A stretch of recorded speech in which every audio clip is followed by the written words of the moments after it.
طاغوت لغت کے اعتبار سے ہر اس شخص کو کہا جائے گا جو اپنی جائز حد سے تجاوز کر جائے۔ خدا کے مقابلے میں ایک شخص کی سرکشی کے 3 مرتبے ہیں، اور تیسرا لیول طاغوت ہے، مطلب ہائر لیول طاغوت ہے۔ اس سے پہلے 2 پوائنٹس میں آپ کو اور سمجھانا چاہتا ہوں۔ ایک شخص جو اللہ کی فرما برداری کو حق جانتا ہے، ایک شخص جو اصولاً اللہ کے فرما برداروں کو حق جانتا ہے، اللہ کے احکامات، اللہ کے قانون، دین اسلام جو اللہ نے ہمارے لیے پسند کیا ہے اس کو حق جانتا ہے، مگر عملاً اس کی خلاف ورزی کرتا ہے، تو اسے فسق کہا جاتا ہے، جو کہ بہت کبیرہ گناہ ہے، کبیرہ گناہ ہے۔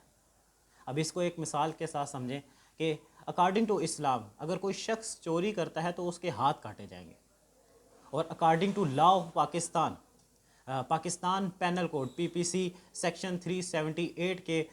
سیکشن 378 میں چوری کی سزا کو ڈیفائن کیا گیا ہے کہ اگر کوئی شخص چوری کرتا ہے تو سیکشن 379 کے مطابق اس کو 3 سال کی قید دی جائے گی، اور جرمانہ، اور اس کے اوپر ہیوی جرمانہ ہوگا۔ اب دیکھا جائے تو پاکستان جو لا آف پاکستان ہے اس کے بیچ میں 3 سال کی قید اور جرمانہ ہے، اور اکارڈنگ ٹو اسلام ہمیں کیا چیز بتائی جا رہی ہے کہ چور کے ہاتھ کاٹے جائیں گے۔ تو اب یہ جو قانون اپلائی ہوا ہے یہ ساروں کے سامنے ہو رہا ہے۔ اب ایک شخص چوری کر رہا ہے تو اس کو یہ سزا مل رہی ہے، ہم لوگوں نے خاموشی اختیار کی ہوئی ہے۔ ہماری خاموشی اس چیز کا ثبوت ہے کہ ہم نے جو لوگوں کے بنائے ہوئے قانون ہیں اس کو تسلیم کر لیا۔ جب ہم نے اس لوگوں کے بنائے ہوئے قانون کو تسلیم کیا تو آٹومیٹیکلی ہم نے خدا کے بنائے ہوئے قانون کو رد کر دیا۔ یہ فسق کہلاتا ہے کہ ہمارے سامنے ہم مانتے ہیں کہ اللہ کے قانون حق ہیں،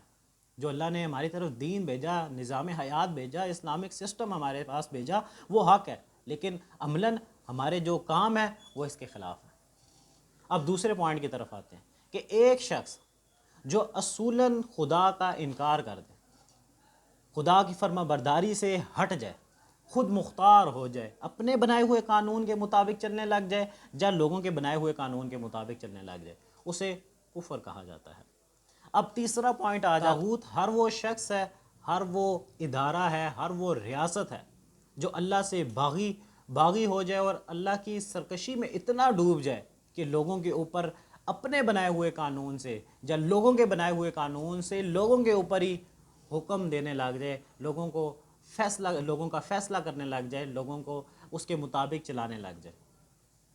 اس کو مزید سمجھتے ہیں ابن قیم کی کتاب سے۔ ابن قیم نے اپنی کتاب اعلام الموقعین عن رب العالمین میں لکھا ہے کہ طاغوت سے مراد ہر وہ معبود جس کی عبادت اتباع کی جائے، جس کی بات، جس کا حکم، جس کا فیصلہ مانا جائے،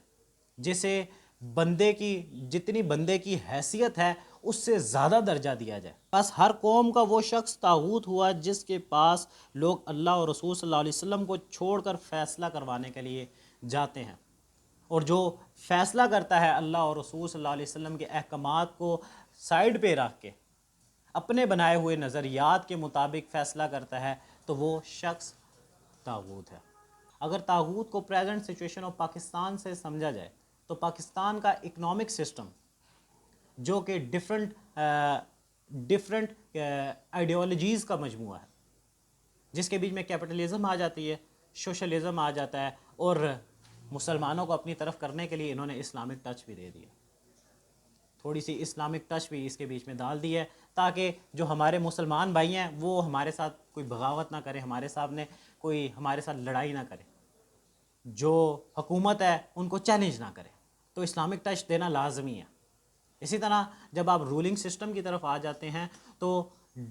ڈیموکریسی کو فالو کیا جا رہا ہے پاکستان کے بیچ میں۔